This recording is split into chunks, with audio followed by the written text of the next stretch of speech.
अस्सलामु अलैकुम वरहमतुल्लाहि वबरकातुहू। अल्हम्दुलिल्लाहि रब्बिल आलमीन वल आक़िबतु लिल मुत्तक़ीन वस्सलातु वस्सलामु अला सय्यिदिल अंबियाइ वल मुरसलीन अम्मा बअद फ़अऊज़ु बिल्लाहि मिनश शैतानिर रजीम बिस्मिल्लाहिर रहमानिर रहीम।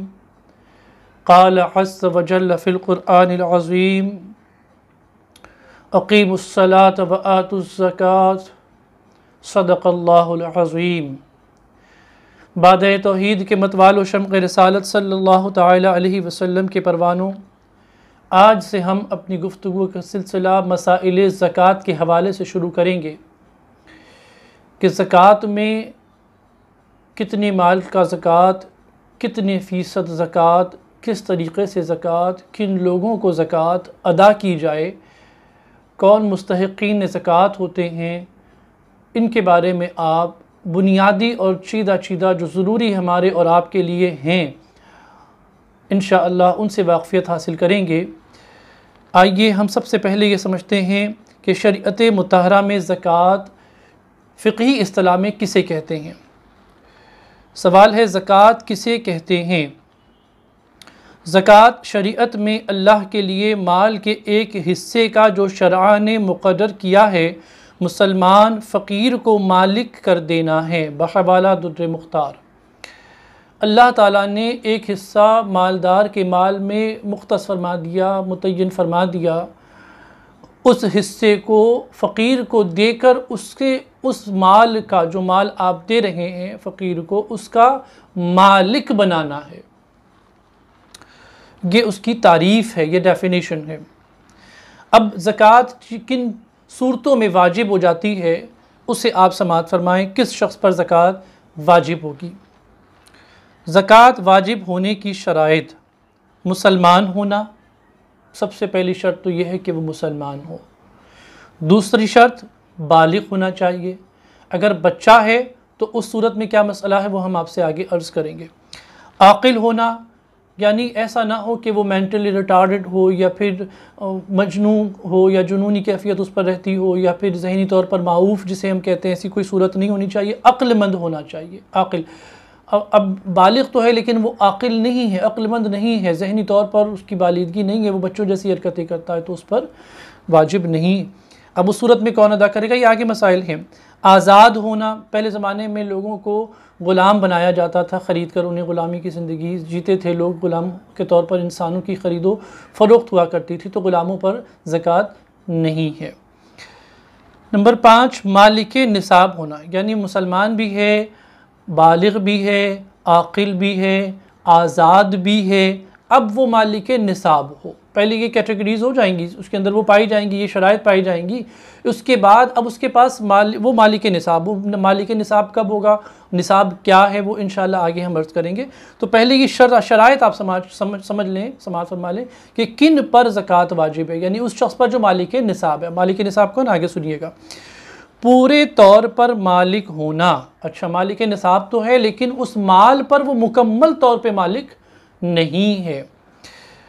फिर नंबर 7, निसाब का दैन से फारिग होना। दैन का मतलब होता है कर्ज़। अगर कोई साहिब निसाब है, उस पर उसके पास इतना माल है कि उस पर माफ़ कीजिए ज़कात वाजिब हो चुकी है, तो उसको उस माल पर कर्ज़ से खाली होना ज़रूरी है, फ़ारिग होना ज़रूरी है। नंबर 8, निसाब का हाजत असलिया से फ़ारिग होना। हाजत असलिया क्या है वो आगे बताया जाएगा आपको, लेकिन जो निसाब है वो हाजत असलिया में शामिल नहीं हो। निसाब अलग हो, हाजत असलिया की चीज़ें अलग हों। ऐसा ना हो कि हाजत असलिया से मुराद ज़रूरियात ज़िंदगी की चीज़ें, अब आपने उसमें निसाब को शामिल कर लिया, तो ऐसा नहीं है। नंबर 9, माल का नामी होना। माल आपकी मिल्कियत तो है मगर आपके नाम पर भी होना चाहिए। नंबर 10, उस माल पर साल गुज़रना। ये 10 शराइत, क़ानून शरीयत किताब का नाम, इसके हवाले से ये यहाँ पर हम आपके सामने अर्ज़ कर रहे हैं कि 10 शराइत हैं जिनके पाए जाने पर ज़कात का वजूब साबित होता है बंदे पर, कि अब बंदा ज़कात अदा कर सकता है। तो अब इंशाअल्लाह ये तफ़सील आगे आप समाअत करेंगे। अब इसको हम आगे बढ़ते हैं, ज़कात के मसारिफ़ कौन हैं, कौन कौन लोग जो हैं वो ज़कात ले सकते हैं। तो ये तो आप समझ गए कि भाई ये 8 शराइत पूरी होनी चाहिए। ज़िम्नन थोड़ा सा मैं आपसे इसमें अर्ज़ कर देता हूँ कि निसाब क्या है। निसाब ये है कि 7.5 तोले सोना या 52.5 तोले चांदी, या इन दोनों में से 7.5 तोला सोना भी निसाब है, अगर वो नहीं है तो 52.5 तोला चांदी, ये एक निसाब है। अगर किसी के पास 7.5 तोला सोना नहीं है या 52.5 तोले चांदी नहीं, मगर किसी एक निसाब के बराबर भी रकम उसके पास है, चाहे वो सोने के निसाब की हो या चांदी के निसाब की हो, अगर वो रकम उसके पास है और वो उन तमाम शराइत पर पूरी हो रही है, वो रकम तो है लेकिन उस पर कर्ज़ा भी बाकी है, वो हाजत असलिया में भी शामिल है, वो उसके नाम पर भी नहीं है, वो उसका मुकम्मल मालिक भी नहीं है, उस पर उसका कर्ज़ भी चढ़ा हुआ है, तो ये सारी चीज़ें उस पर नहीं होनी चाहिए। तब वो इन तीनों में से 7.5 तोले सोना या 52.5 तोले चांदी या इतनी रकम के इन दो में से कोई एक निसाब को वो पूरा जाता हो, ऐसे शख्स को मालिक निसाब कहते हैं। ये चीज़ें आप खाली इस एक नुक्ते को ज़हन में रखें। आगे बढ़ते हैं हम। ज़कात के मसारिफ़ कौन हैं, किन को ज़कात दी जा सकती है। आज ज़कात देने में लोग एहतियात और परहेज़ नहीं करते हैं। मैंने पहले भी अर्ज़ किया ना कि ज़कात को लोग इस तरह से अदा करते हैं जैसे कोई चंदा बांट रहा हो। ज़कात को चंदे की शक्ल में, ज़कात को इस तरह से खुलेआम जैसे कोई, आप ये समझिए कि पैसे फेंक दिए जाए, कोई उठा ले, ये सूरत में ज़कात अदा नहीं की जाती है। बस जो आ रहा है, जैसे आप खुदा न खास्ता किसी को भीख देते हो, उस तरह से ज़कात दी जा रही है। ये तरीक़ा नहीं है ज़कात का। पहले हमको ये तहक़ीक़ करनी होगी कि जिसको आप ज़कात दे रहे हैं आया वो मुस्तहिक़ ज़कात है या नहीं। जो 7 कैटेगरीज़ फ़ुक़हाए किराम ने कुरान और हदीस की रोशनी में तय फरमाई हैं, जो 7 अक़साम मुख्तस की हैं, उनके अंदर उनकी तलाश की जाएगी। तो नंबर 1, फ़कीर। अब फ़कीर से मुराद वो भीख मांगने वाला फ़कीर नहीं है। फ़कीर वो शख्स है जिसके पास कुछ हो मगर ना इतना के निसाब को पहुंच जाए, या निसाब की कदर तो हो लेकिन उसकी असलिया में मुस्तगरक हो, मसलन रहने का मकान, पहनने के कपड़े, खिदमत के लिए लौंडी या ग़ुलाम, इल्मी शक्ल रखने वाले की दीनी किताबें। ये शख्स फ़कीर है, ये शरई फ़कीर कहलाता है। फ़कीर एक वो है जो जिन्होंने प्रोफेशनल अपने आप को फ़कीर बना रखा है, भीख मांगते हैं, जिन्हें उर्फ़ आम में हम भिकारी कहते हैं, तहज़ीब से हम उसको फ़कीर भी कह देते हैं मांगने वाले को, लेकिन उर्फ़ आम में उसे भिकारी कहा जाता है। तो वो शख्स शरई फ़कीर नहीं है। हाँ, अगर वो शख्स इस सतह पर आता है जिस सतह पर ये ज़िक्र आया तो वो शरई फ़कीर होगा। लेकिन शरीअत मुत्तहरा में जिसको ज़कात देने के लिए फ़कीर फरमाया गया, उससे मुराद क्या, वो शख्स जिसके पास कुछ है और वो निसाब को नहीं पहुँचता, लेकिन वो निसाब को अगर पहुंच भी जाए, दूसरी सूरत ये कि अगर वो निसाब को पहुंच भी जाए तो वो हाजत असलिया में शामिल है। मिसाल के तौर पर आज की तारीख़ में हमारे यहाँ अगर कोई एक मकान शख्स ख़रीदने जाए, छोटा मोटा मकान भी ले, 10-12 लाख रुपए का मकान आता है। अब कोई शख्स मकान में रहता है, उस मकान की कीमत 10 लाख 12 लाख रुपये मकान की कीमत है।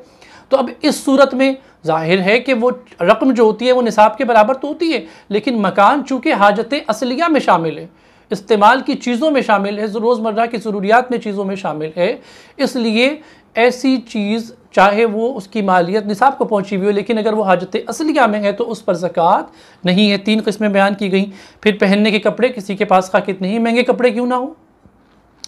खिदमत के लिए लॉन्ड्री, हाँ इसमें सोना जेवरात शामिल नहीं है।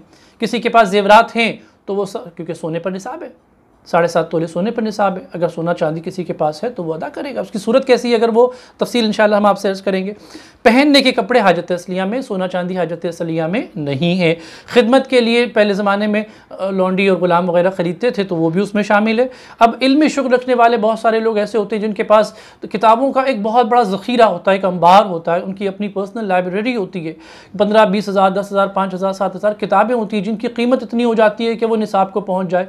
तो वो इल्मी मशागिल रखने वाले अफराद के लिए जो किताब है, किताबें चाहे निसाब को ही क्यों ना पहुँची हो लेकिन वो हाजत असलिया में शामिल है, इसलिए उस शख्स पर जो है वो ज़कात नहीं है। देखिए वक्त करीब हो गया हमारा मुकम्मल होने के, हम सिर्फ फ़कीर ही की तौज़ी और तारीफ़ आपके सामने रख पाए हैं। इंशाअल्लाह मुझे लगता है कि 2-3 नशिस्तों में उन अफराद का ज़िक्र आएगा कि जिनको हम ज़कात दे सकते हैं। तो आज एक किस्म ये हो गई जिसमें हम ज़कात दे सकते हैं, उनकी 7 किस्में हैं, उसमें से एक किस्म है फ़कीर। दूसरा, अब इसका मसला आप समझ लीजिए, फ़कीर अगर आलिम हो तो उसे देना जाहिल से अफजल, मगर आलिम को दे तो इस बात का लिहाज रखे कि उसका एजाज़ मद्देनज़र हो और अदब के साथ पेश करे। फ़कीर यानी फ़कीर से मुराद कैसा फ़कीर? शरई फ़कीर, जिसके पास मकान है, लाखों की किताबें हैं, ये सारी चीज़ें उसके पास हैं, वो शरई फ़कीर है, उसको आप ज़कात दे सकते हैं। अब जाहिल को देने के मुकाबले किसको आप तरजीह देंगे? आलिम को। अब कोई मस्जिद के इमाम साहब हैं, आलिम हैं, मुक़र्रिर हैं, जिन्हें आप जानते हैं, लेकिन उनके पास माल व दौलत, सोना, असबाब, तिजारत, कारोबार कुछ नहीं, बेचारे इमामत फरमाते हैं, उनके पास अपना एक ज़ाती मकान है, जो कुछ है उनकी हाजत असलिया में शामिल है। अब अगर आप उनको ज़कात दे रहे हैं तो आप उनको इंतहाई अदब और एहतराम, ताज़ीम और तकरीम के साथ उसे पेश करेंगे और इस चीज़ का ख्याल रखेंगे कि उनकी बेहुरमती ना हो। नंबर 2, मिस्कीन। मिस्कीन किसे कहते हैं? मिस्कीन वो है जिसके पास कुछ ना हो। फ़कीर तो वो किसके पास कुछ है, मिस्कीन वो जिसके पास कुछ ना हो, यहाँ तक कि खाने और बदन छुपाने के लिए उसका मोहताज हो कि लोगों से इसका सवाल करे। कुछ लोग होते हैं, हम देखते हैं दरगाहों पर चले जाते हैं और भटियार खानों के बाहर, हम होटलों के बाहर लोगों को देखते हैं बैठे रहते हैं, उनके पास बज़ाहिर हमको ऐसा नज़र आता है कि कोई चीज़ रहने की नहीं, और हम देखते हैं कि फुटपाथों पे लोग रह रहे हैं, उनके पास मकान नहीं है, वहीं उन्होंने 4 बर्तन जमा कर रखे हैं, वहीं कपड़े उन्होंने जमा कर रखे हैं, वहीं रहन सहन उनका, सारी चीज़ें हम देखते हैं फुटपाथों पे लोगों की ज़िंदगियाँ बस्ती बम्बई में ख़ास तौर पर इसका नज़ारा बड़ी आसानी के साथ कर लिया जाता है। तो ऐसा शख्स जो मुसलमान है, आप ये देख रहे हैं कि भाई वो मुसलमान है और अल्हम्दुलिल्लाह आप मिस्कीन उसे पाते हैं, तो ऐसे शख्स को आप ज़कात दे सकते हैं, इसलिए कि उसके पास न छत है रहने के लिए, कुछ भी नहीं है, और खाने के लिए भी मोहताजी है, पहनने के लिए भी मोहताजी है, रोज़ बसर करने के मामलात में उसके लिए बड़ी दिक्कत है। तो ये मैं समझता हूँ आज ये 2 नुकात हमने आपके सामने रखे कि ये 2 वो अशख़ास हैं जिनको ज़कात दे सकते हैं। बकाया 5 अक़साम जो ज़कात लेने की मुस्तहिक़ हैं, हम सिलसिलावार इंशाअल्लाह अगली नशिस्तों में इसका आपके सामने ज़िक्र करेंगे। हमने आपके सामने ये बताया कि कौन लोग हैं जो ज़कात दे सकते हैं और कौन लोग हैं जो ज़कात ले सकते हैं, उनमें हमने सिर्फ 2 अक़साम आपके सामने अर्ज़ करी। अल्लाह रब्बुल आलमीन मुझ समेत हम सबको कहने सुनने से ज़्यादा अमल करने की तौफ़ीक़ अता फ़रमाए और हमें अहले सरवत को, हम में से जो ज़कात देने के हक़दार हैं, साहिब निसाब हैं, उन्हें मुस्तहिक़ीन को तलाश करके उन तक उनका हक़ पहुँचाने की तौफ़ीक़ रफ़ीक़ अता फ़रमाए। आमीन। बिजाहिन नबील करीम अलैहि अफ़ज़लुस्सलातु व अकरमुत-तस्लीम व मा अलैना इल्लल बलागुल मुबीन। अस्सलामु अलैकुम व रहमतुल्लाहि तआला व बरकातुहू।